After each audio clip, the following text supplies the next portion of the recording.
عزیزو، کھلے سمندر میں کشتی چلانا نہایت پرخطر اور جان جوکھوں کا کام ہے۔ اتنی زیادہ مشقت کرنے اور چپو چلانے سے پورا جسم بہت شل ہو جاتا ہے۔ ایک ایسی نازک حالت میں ملح آسانی کے ساتھ کسی خطرناک صورتحال میں مبتلا ہو جانے کے باعث کوئی نہ کوئی غلطی ضرور کر سکتا ہے۔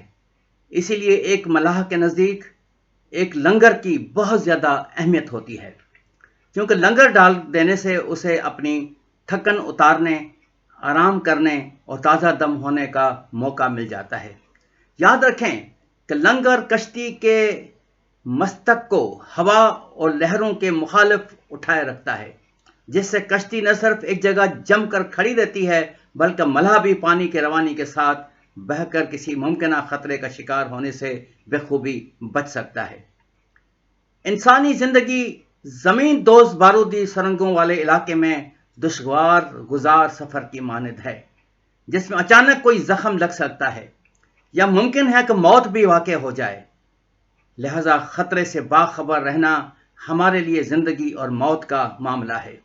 آتش فشاں پہاڑ عموماً 2 یا 3 صدیوں بعد پھٹتے ہیں، مگر ان سے کرۂ ارض پر بہت بڑی تباہی رونما ہوتی رہتی ہے۔ سائنسدان تو یہ معلوم کر سکتے ہیں کہ آتش فشاں پہاڑ پھٹنے کے قریب ہے، مگر ان کے لیے یہ بتانا کسی بھی طرح ممکن نہیں ہے کہ ایسا کب اور کس وقت واقع ہوگا۔ جی ہاں، برا وقت کبھی پوچھ کر نہیں آتا، اور انہی شدید لمحات کو عموماً آزمائش کا نام دیا جاتا ہے۔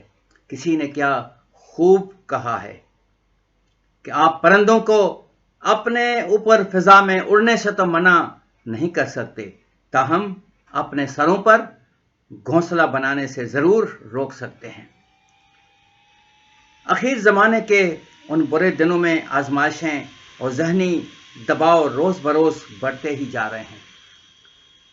چاہے ہماری مثال کے طور پر ہماری ملازمت پر، جہاں پر ہم کام کرتے ہیں، ہماری ایمانداری کو، ہم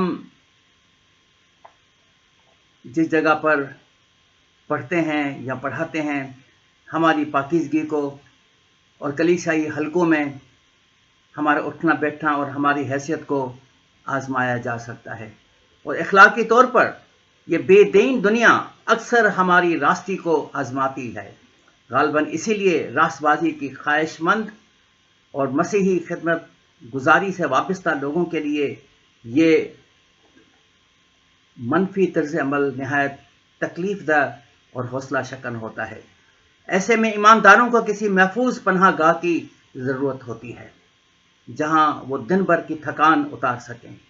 اسرائیل کے دانشور مصنف سلیمان کی امثال کو قلم بند کرتے ہوئے شاہ یہودا حزقیاہ کے لوگوں نے لکھا، امثال کی کتاب 27 باب 12 آیت میں، ہوشیار بلا کو دیکھ کر چھپ جاتا ہے، لیکن نادان بڑے چلے جاتے ہیں اور نقصان اٹھاتے ہیں۔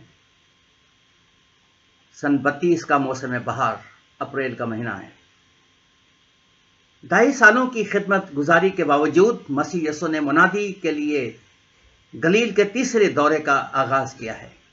وہ 12 رسولوں کو 2 کر کے بھیجتا ہے کہ غیر قوموں اور سامریوں کے بجائے اسرائیل کی کھوئی ہوئی بھیڑوں کے پاس جا کر منادی کریں۔ اس دوران وہ شاگردوں کو کلام سنانے کے طریقہ کار کی بابت ہدایات دیتے ہیں،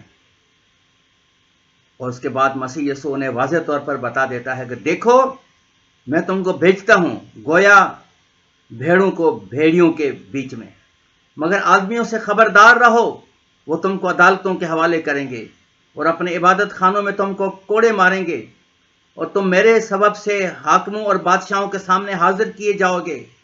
میرے نام کے باعث سے سب لوگ تم سے عداوت رکھیں گے، مگر جو آخر تک برداشت کرے گا وہ نجات پائے گا۔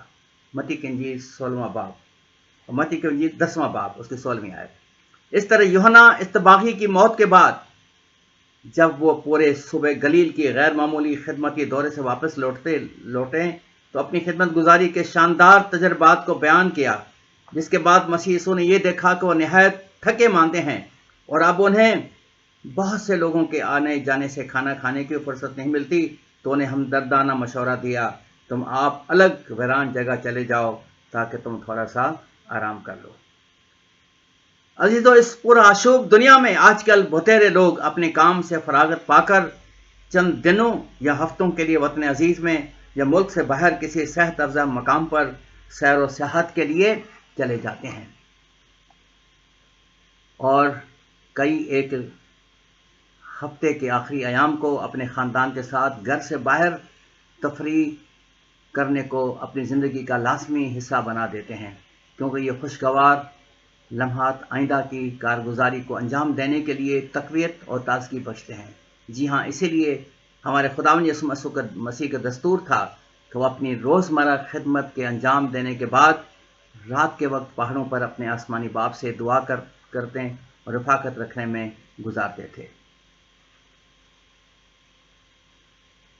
ہم اس بات پر ذرا غور کر کے دیکھیں کہ جس طرح سے میں نے یہ بتایا کہ ایک کشتی کو لنگر کی ضرورت ہوتی ہے، اس طرح سے ہمیں بھی ایک لنگر کی ضرورت ہے۔ میرے عزیزو، ہم تمام تر پریشانیوں، تھکاوٹوں اور مشکلات کے بعد ہمارا لنگر کون ہے؟ خداوند یسوع مسیح ہمارا لنگر ہے۔ آئیے ہم دن بھر کی تھکان کے بعد رات کے چند لمحوں میں اکیلے میں اپنے خاندان کے ساتھ یا اپنے کچھ دوستوں کے ساتھ بیٹھ کر ہم اس کے حضور جھکیں اور اپنی ساری مشکلات اور پریشانی کو اس کے حضور لے کر آئیں، تاکہ وہ جو ہماری جان کا لنگر ہے، جو ہمیں سنبھال سکتا ہے، وہ ضرور ہمیں سنبھالے گا اور ہم ہر قسم کی پریشانی سے بچ جائیں گے۔ خداوند ہم سب کو برکت بخشے، آمین۔